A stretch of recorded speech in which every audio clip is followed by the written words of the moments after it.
हम जो गैदरिंग करते हैं उसमें हम उनको छोटे छोटे हैम्पर्स, गिफ्ट हैम्पर्स या मोमेंटोज देते हैं कि guys you are really doing a great job on social media, क्योंकि यही लोग हैं। एक कैफे को वो लोग जीरो से हीरो भी बना सकते हैं और हीरो से जीरो भी बना सकते हैं। राइट। अगर वो 150 लोग मिलके एक कैफे के लिए नेगेटिव पब्लिसिटी पोस्ट करेंगे तो वो कैफे बंद भी हो सकता है। और करेक्ट। अगर वही कैफे को वो लोग जीरो से हीरो बनाना चाहे और वो 150 लोग मिलके उनके पॉजिटिव रिप्लाईज दिख सोशल मीडिया पे डाल दे कि भाई ये कैफे का फूड एक बार चखना है, तो जितने लोग देख रहे हैं वो श्योरली एक बार तो चखने के लिए जाएंगे। Then depends upon the cafe और रेस्टोरेंट कि वो लोग किस तरीके से फूड सर्व करते हैं, आगे बिजनेस को कैसे बढ़ाते हैं, सस्टेन कितना कर पाते हैं फूड को। Correct. Influencers are playing major role in today's world. ये आपने बहुत अच्छी बात कही। एक्चुअली क्या होता है ना, जैसे इन्फ्लुएंसर अब एक प्रोफेशन बन गया है। हाँ. अब इसको गवर्नमेंट तक रिकॉग्नाइज कर रही है। या. जैसे होता है ना पहले, जब अब थोड़ा परसेप्शन भी चेंज हो रहा है समय के साथ। एक समय ऐसा होता था कि आपका लड़का क्या करता है, अरे यार वो तो वीडियो बनाते रहता है, पता नहीं क्या टाइम पास करता है। हाँ. लोगों को क्योंकि अभी क्या है ना, परसेप्शन बना हुआ है अभी भी पेरेंट्स का कि there are only certain professions की बेटा क्या इंजीनियर बनो, चार्टर्ड अकाउंटेंट, लॉयर। बट अब ये नई चीज उभर के आई है। हाँ. और इसको रिकॉग्निशन देना काफी अच्छी बात है। ट्रू, वेरी उस ट्रू मामले में। और हाँ, मतलब there is a good earning if you plan this thing in a good way. तो उसमें सच में आप बहुत अच्छे से अर्न कर सकते हो through cafe, restaurants, through making your profile in a food influencer line. पर एक चीज़ है कि you will have to be truthful to your profession. Yes. मतलब ऐसा नहीं है कि आप सिर्फ पैसों के लिए मार्केटिंग करके किसी भी फूड को कहीं पे भी प्रमोट कर दो। If you are a food influencer you should take care कि आप जो चीज़ को प्रमोट कर रहे हो वो सच में उतनी हाइजीनिकली क्लीन है या प्रमोशन के लायक है, that you should take care of. मतलब ये मेरा ना, ये सजेशन मेरा सारे फूड इन्फ्लुएंसर्स के लिए है, क्योंकि आज वही लोग हैं जो बोल के लोगों को मार्केट तक पहुंचाते हैं। तो मार्केट में सच में ऐसी चीज़ें पहुंचाओ जो जो वर्दी है, जो सच में लोगों तक पहुंचनी Right. चाहिए। गलत चीज़ों को लोगों तक पहुंचा के आप उसको प्रमोट मत करो।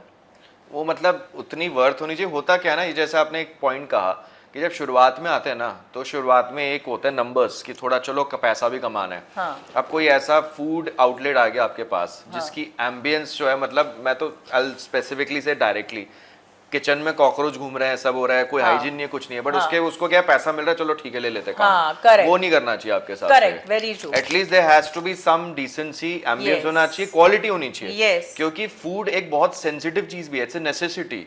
कहीं आपने कुछ गलत वाला कुछ हो गया तो फिर तो बहुत बड़ी चीज बन सकती है। एंड जस्ट इमेजिन, मतलब बीइंग अ इन्फ्लुएंसर, अगर आपने एक बार ये किसी रेस्टोरेंट को बोल दिया कि भाई मैं आपका कंटेंट तो कर लूँगा, पर अगर आपका किचन सच में उतना क्लीन है और हाइजीनिकली मेंटेन है तो ही मैं करूँगा। First I check your kitchen and then I हाँ. Only make the content. तो इन दैट केस लोग भी अपना किचन और अपना फूड उस तरीके से रखना शुरू कर देंगे कि नहीं भाई, अगर इन्फ्लुएंसर्स को बुलाना है तो पहले अपनी प्रॉपर्टी जो है उसको हमें सही अच्छे होनी से चाहिए। मेंटेन करनी और पड़ेगी। जरूरी भी तो है ना, हाइजीन जरूरी है। Very true. इनफैक्ट अभी तो इंडिया में एक कल्चर शुरू हुआ है, if I am not wrong.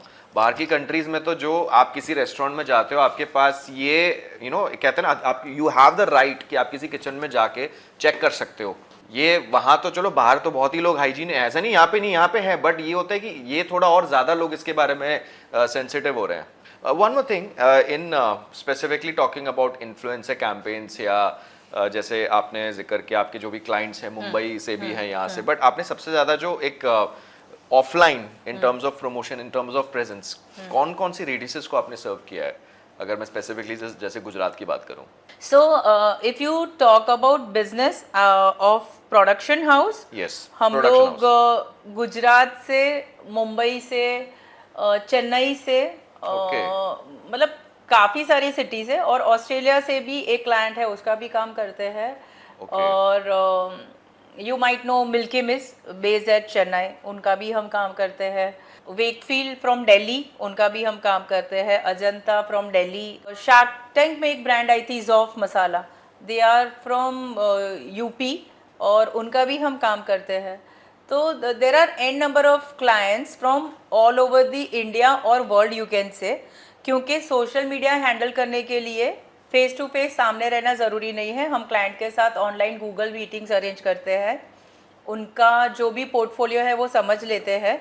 Every month हमारी तरफ से एक प्लानर जाता है, और उसी प्लानर के हिसाब से पूरा कंटेंट बनता है और वो कंटेंट पोस्ट करने से पहले भी हम लोग क्लाइंट का अप्रूवल लेते हैं। अच्छा, उसका मतलब उनके एंड से जो भी क्वालिटी चेक या जो भी राइट होता है तो वो पूरा एक सिस्टम होता है जो हम हर एक क्लाइंट के साथ मेंटेन करते हैं। और हमारी पूरी दुनिया में हर एक मतलब कई क्लाइंट ऐसे हैं जिनको मैं आज तक कभी फेस टू फेस मिली ही नहीं हूँ।